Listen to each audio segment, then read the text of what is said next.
Hello Year 11, I hope you're having a lovely break. In this video today I'm going to talk through exam strategy for how to approach AQA English Literature Paper 1, Shakespeare in the 19th century novel, Shakespeare play that we do is Macbeth, and the 19th century novel that we have studied in class is A Christmas Carol. So when we come to the exam, please make sure that you're answering the right question. Now this video assumes that you have completed all the revision that I have set you over the Easter holidays. If you have not done all of this yet, including creating a post on the historical background with the resource that I provided on Show My Homework, then please just pause this video, come back to it at a later time because you might find it overwhelming. So we're going to start with Macbeth. As you can see, the exam paper is 1 hour 45 minutes and we are writing 2 essays. You should spend 15 minutes on each essay, circa or around 5 to 10 minutes to plan, 30 to 35 minutes to write your essay, and then 5 minutes to check for spelling, punctuation and exam for Macbeth only. In your literature papers, you are only marked for spelling, punctuation and grammar in the first essay. So that's Macbeth in Literature Paper 1 and in Spectacles in Literature Paper 2. So I am now on my Macbeth section. Read the following extract from Act 5, Scene 3 of Macbeth and then answer the question that follows. Prior to reading the scene, I'm going to have a look at the question that follows so that I know what I'm reading for. Starting with this conversation, explore how far Shakespeare presents Macbeth as a male character who changes during the play. Write about how Shakespeare presents Macbeth in this conversation and how Shakespeare presents Macbeth as a male character who changes in the play as a whole. I'm going to annotate the key words here. We're writing about Macbeth. We are writing about how Macbeth changes. But also the examiner is leading us here by stating that he is a male character.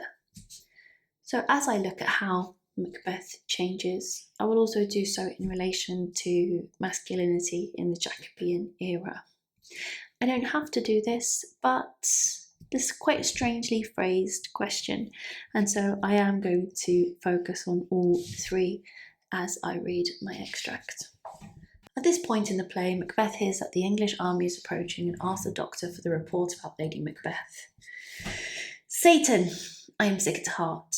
When I behold Satan, I say, this push would cheer me ever or deceit me now. I have lived long enough. My way of life is fallen into the sere, the yellow leaf. And that which should accompany old age as honour, love, obedience, troops of friends, I must not look to have.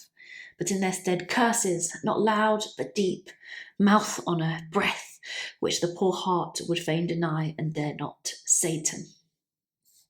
Enter Satan. What's your gracious pleasure? What news more? All is confirmed, my lord, which was reported. I'll fight till from my bones my flesh be hacked. Give me my armour. 'Tis not needed yet. I'll put it on, send out more horses, scur the country round, hang those that talk of fear. Give me mine armour. How does your patient, doctor? Not so sick, my lord, as she is troubled with thick-coming fancies that keep her from her rest. Cure her of that. Canst thou not minister to a mind disease, pluck from memory a rooted sorrow, raise out the written troubles of the brain, and with some sweet oblivious antidote, cleanse the stuffed bosom of that perilous stuff which weighs upon the heart. This extract is rich with things to say about Macbeth. Firstly, he is speaking to one of the many characters in Act 5 that enter the play, Satan, or as we know is a religious allusion to the devil. We see here he says, my way of life is fallen into the sere. I'm going to underline that now. The yellow leaf. This shows that Macbeth is become very aware that he is withering like the autumn. So we might write withering here. And I'm going to write also autumn imagery. And that which should accompany old age, as honour, love, obedience, troops of friends, I must not look to have. So he's got quite an unhappy life. He's unhappy. Curses not loud but deep, mouth honour, breath which the poor heart would fain deny and dare not, Satan. So all he has instead are curses, not loud but deep, as people are afraid of him but do not respect him.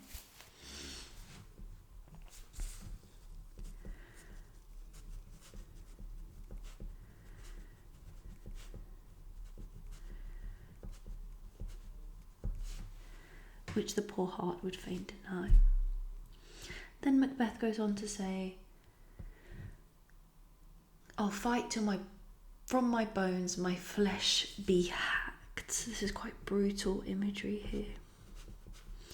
We can see that Macbeth is saying, I'm going to fight until basically my flesh has been chopped up into a skeleton. We might say that he wants to disappear. He's falling deeper in the cycle of violence. He's almost using very graphic descriptions of what he thinks is his coming death.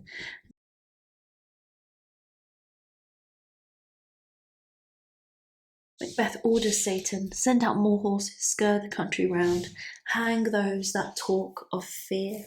So he is hanging anyone that says that they are afraid. Fear has almost become a taboo in Macbeth's mind.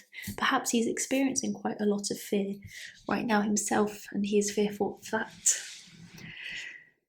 His violence is becoming senseless.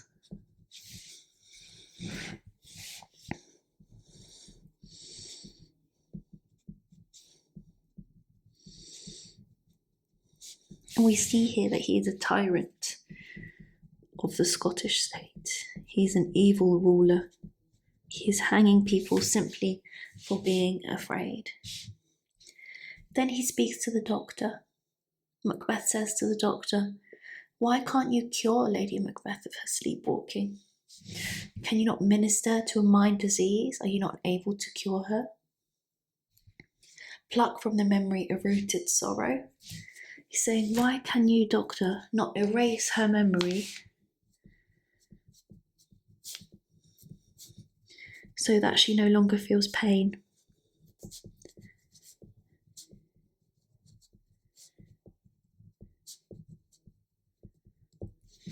So we see Macbeth here is feeling quite despondent, perhaps depressed. His decision making is not the best. He's definitely not calm. I'm going to say he has become quite reckless. Something almost nihilistic. He is hanging people for the sake of it. He is wanting to fight until he becomes nothing but bones. When I begin to plan for my essay, I'm going to write it chronologically. So that means the order of events in the play from Act 1, Scene 1 to Act 5. Now, I've revised all of my quotations from Literature Paper 1 Macbeth, and I can remember quite a few. I'm going to start with Unseamed, from his knave to his chaps.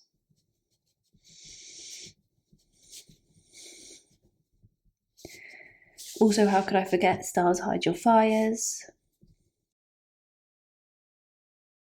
Let's not light see my black and deep desires. Blood will have blood. And eventually the quotations that I did pick out from Act 5, which is where this extract is from. My way of life has fallen into the sea, the yellow leaf, and perhaps hang those that talk of fear. Okay, so I know that I need to create first my big idea or my thesis. Of course, Macbeth changes throughout the play. The whole play is about how Macbeth changes from kind of noble soldier to a tyrant.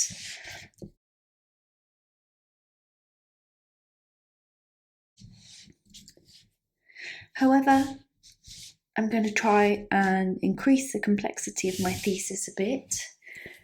It's good to stick with just that, noble soldier to a tyrant. That's going to get me my 7 or 6. To increase the complexity of my thesis statement, if I am able to, I'm going to say, however, he remains violent throughout. So I'm saying 2 things. He changes, he remains, however, he remains violent throughout. And we've got that male character keyword in the question. So I'm going to say this is a result of him kind of perhaps performing toxic masculinity.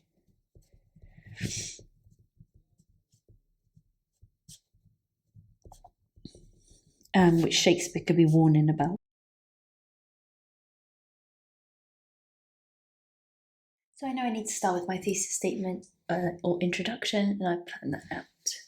So I'm going to write, using the words in the question, how far Shakespeare presents Macbeth as a male character who changes. Shakespeare presents Macbeth as a male character who changes.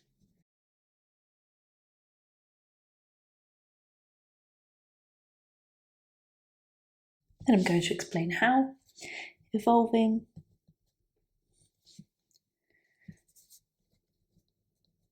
from a fearless and noble warrior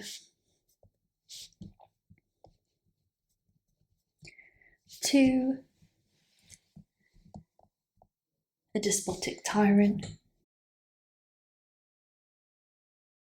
I'm going to try put in some keywords there. So due to his hamartia, which I learned from the context sheet means fatal flaw, unchecked ambition. I must remember, however, I said he does stay violent throughout. So despite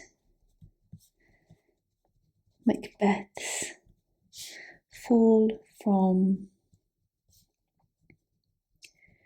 nobility to villainy,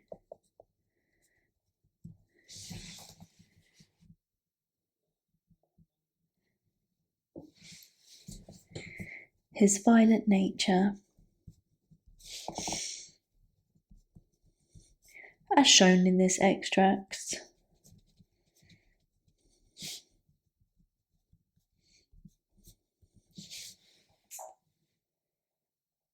persists as a key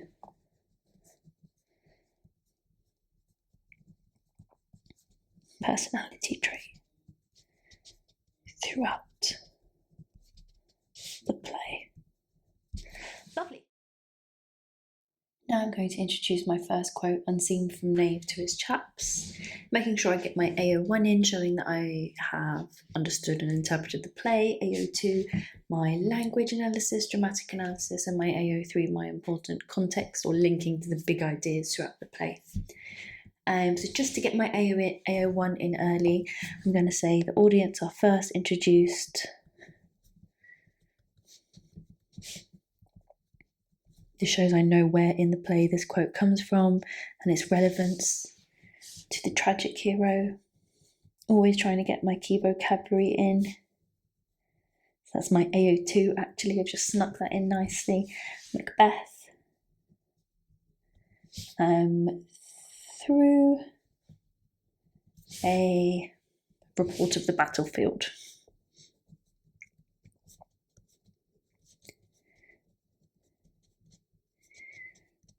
So I've showed that I've understood the text, now I need to show that I can interpret it. So I'm going to try and put in my adjectives of how Macbeth is portrayed, where it is clear that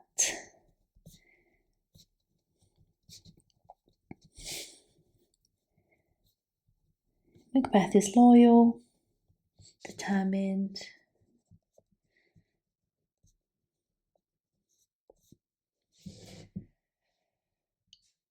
but equally ruthless soldier. Now I need to expand my AO1 by saying, I've read and I've understood it, but I need evidence to show what I have read and understood.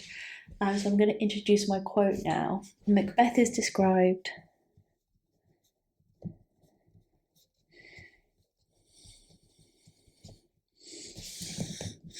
as having unseamed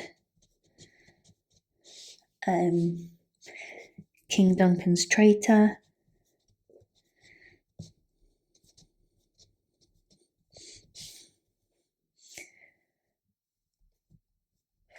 from his knave to his chaps. I've definitely embedded my evidence because I'm making sure that makes sense as a sentence. Imagine I've got no quotation marks. Macbeth is described as having unseamed King Duncan's traitor from his knave to his chaps. That makes sense as a sentence. Great. Now I'm going to move on to my analysis. I'm going to start with unseamed, which is a verb.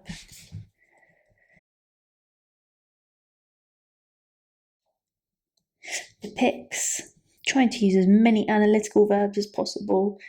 So I could have said shown, exhibits, displays. I went for depicts, Macbeth. Disemboweling. A man. I'm going to make sure I mention that it seems easy for him with the ease.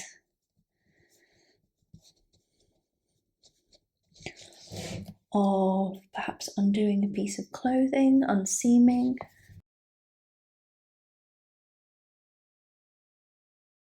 Now he's just ripped this man's gut open like he's undone a piece of clothing. What does that say about Macbeth? I'm going to say this portrays him as perhaps a cold and callous murderer.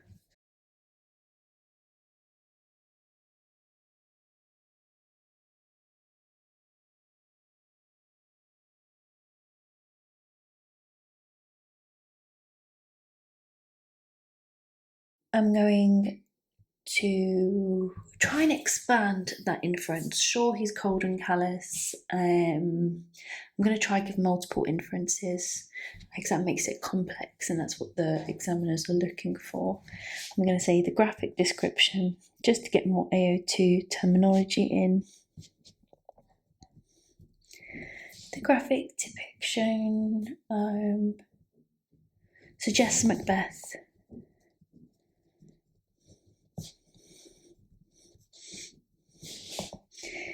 is making an example of him, perhaps, or even maybe deriving pleasure from violence. Okay. We don't have to get links to context throughout the entire, well, in every single paragraph. It is good to get them in perhaps 2 out of 4. Never kind of slapping it on there. But I think this is a good moment to kind of getting that male character keyword that they were asking in the question. So I'm going to say violence in the Jacobean era.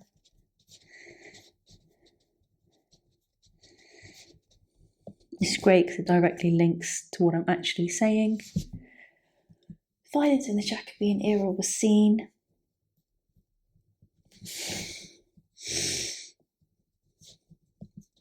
as an honourable and masculine trait.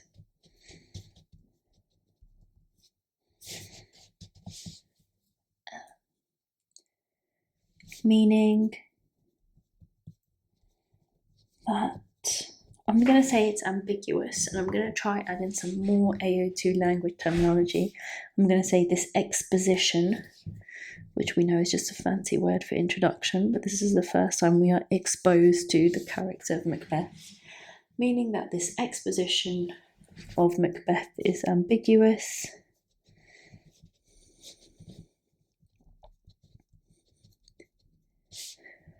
On one hand, he is the ideal male. But on the other hand,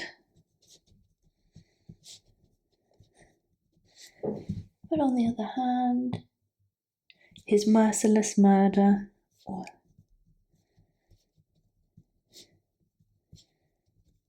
perhaps foreshadows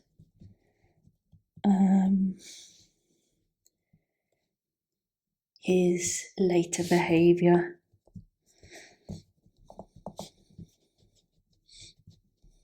As a tyrant. So I have described how Macbeth at first is a powerful but equally violent soldier. So I'm going to quickly double check after writing that have I got any dramatic techniques in? I've got introduced, tragic hero, that's kind of a dramatic technique. I've got verb, that's nice language technique, graphic description, language technique. AO3, I have said exposition, which is a structural technique, but no dramatic techniques. I'm really trying to show off to the examiner. So I'm going to make sure when I write about stars hide your fires, I make sure I say that that is a soliloquy. Okay, first with my AO1, I know the play. I'm going to say where the quote comes from. So following the witch's prophecy, witches apostrophe there, because yes, it's multiple and it's possessive. Prophecy. Macbeth begins to ruminate. That just means deeply think about, constantly ruminate on him becoming king. So I've sort of nicely filled in the gap between that paragraph at the very beginning and what I'm about to write. Now I need to show that I've interpreted the text. I'm going to use some adjectives for Macbeth. He is presented as brooding.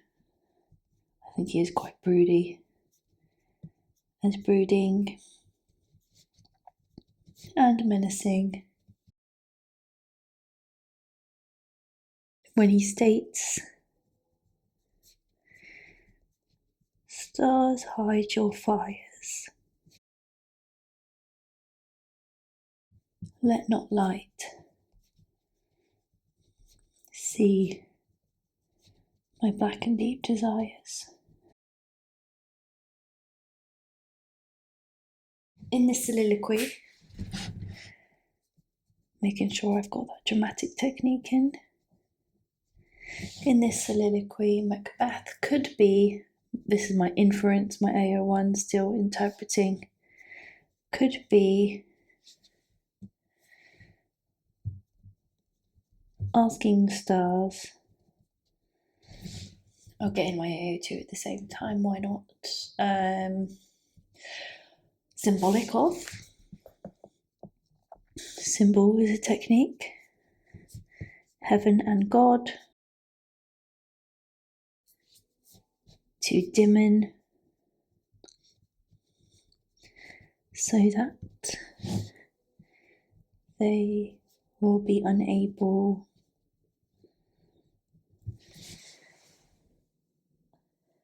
to see his sinful thoughts, maybe. If heaven and God can't see him, then perhaps he can still get into heaven. However, I also remember from Romeo and Juliet in year 8 that stars symbolise destiny.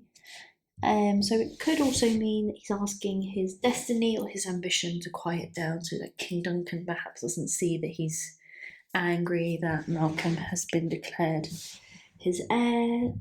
So I'm going to add in that alternative interpretation using my discourse marker alternatively.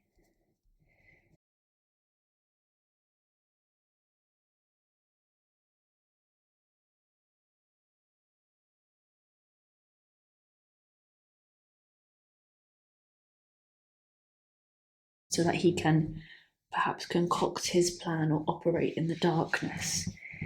hidden so he can carry out his. He doesn't really have a plan yet. So carry out his unformed. I'm not going to labour upon it. I'm just going to say carry out his plan in the darkness,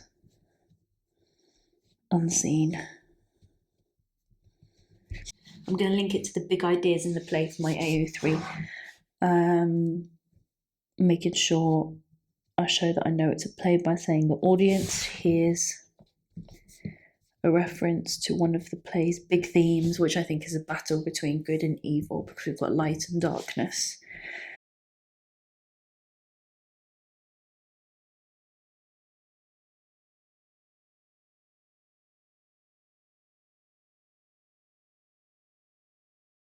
What else could I say? Well, it could be that King Duncan is the light, that Macbeth doesn't want King Duncan to see his ambition, and Macbeth is the dark.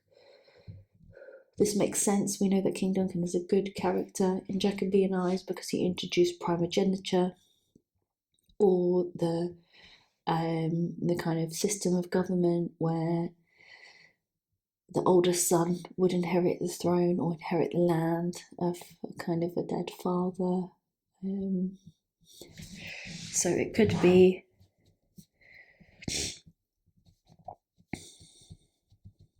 that King Duncan is the light,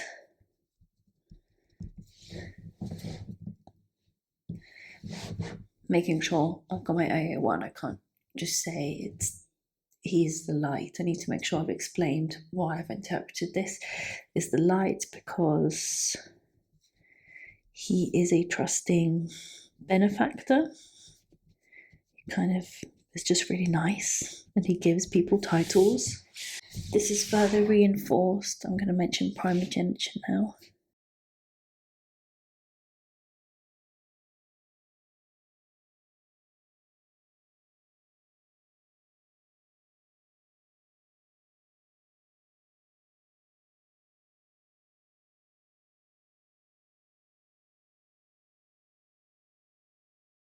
Which the Jacobean audience would have seen as a kind of natural or a proper system of government.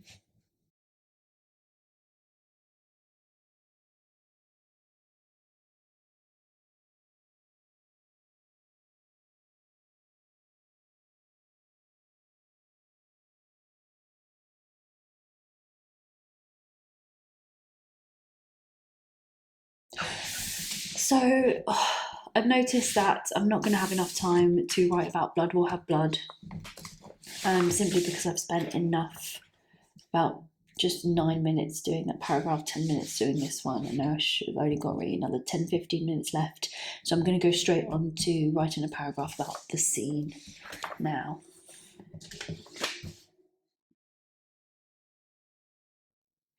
So I'm going to write about this yellow leaf imagery, and I'm going to write about maybe hang those that talk of fear, from my bones, my flesh be hacked, because I think this shows Macbeth as kind of enduringly violent throughout the play. Because I'm writing chronologically or in an order, this is my last paragraph. So I'm going to say, in this extract, we see Macbeth is becoming despondent, depressed, nihilistic. I'm not going to use all of those, it's a bit overkill, but in this extract,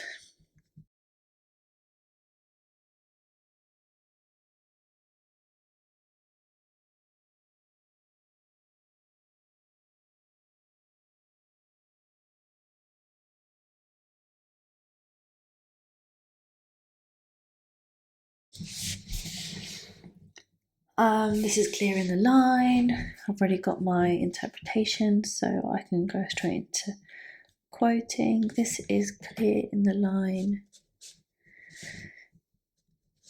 And then I'm going to go for the autumn imagery first. My way of life has fallen into the sere, the yellow leaf.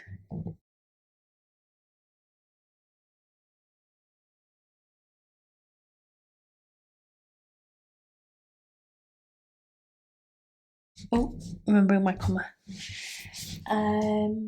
Okay, through this metaphor,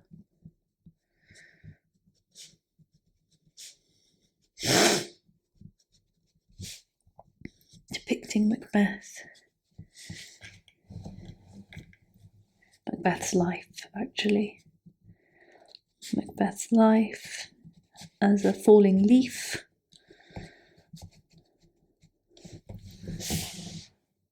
in the autumn.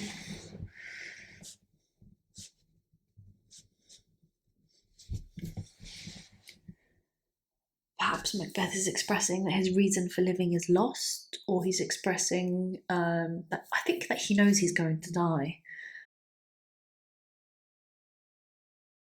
I want to say losing his grip, but that's not a very academic sounding term. I'm going to say maybe becoming increasingly irrational.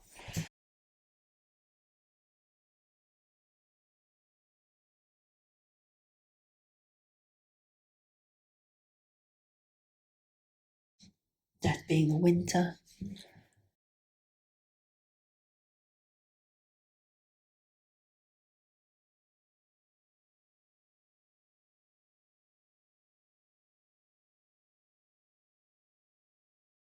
Great, I've got my AO2 metaphor, AO1 my interpretation, don't have AO3 context. But I said I only kind of need that for 2 out of 4 paragraphs, and I've got that. My first 2 paragraphs. So now I'm going to focus on just quoting as much as I can from the extract itself, because I'm running out of time. In the line,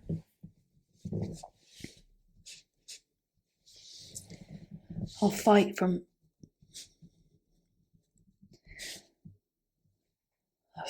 till from my bones my flesh be hacked.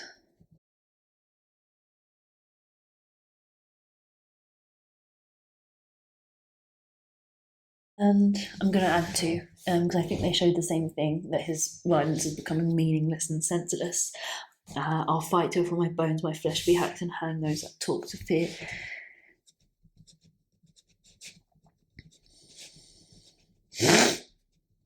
That talk of fear. Shows Macbeth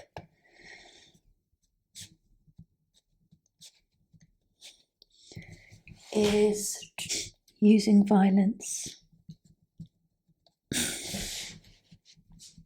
to repress his own fears, and that perhaps he has no friends or troops of friends, and that he is universally hated through violence.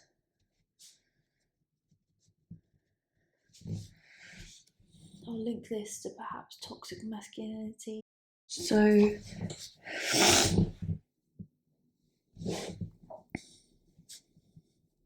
by doing this,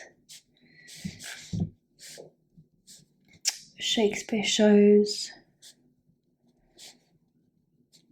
perhaps how masculinity has destroyed Macbeth.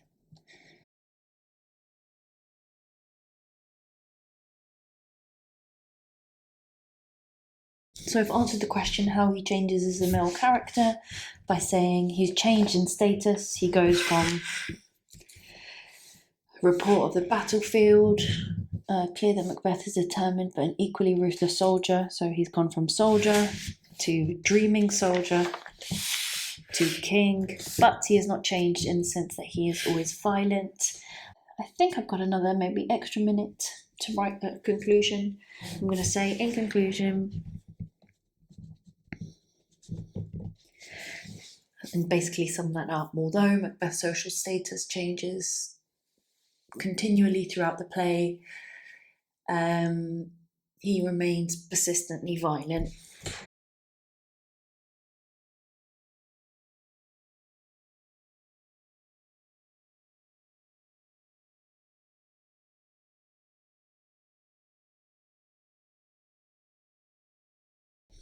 Lovely. I'm now going to spend 5 minutes checking for my spelling, punctuation and grammar.